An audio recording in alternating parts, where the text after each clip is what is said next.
Chào cô, tên là Hân Gõ Tập ngày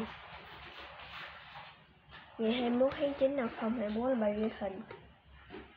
15 gram 1 a 2 a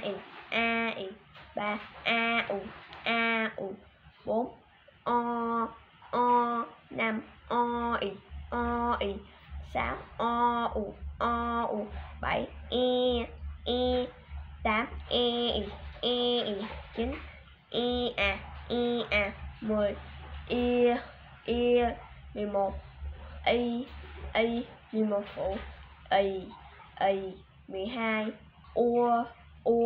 13 u 13 phụ u 14 ít 14 ân 15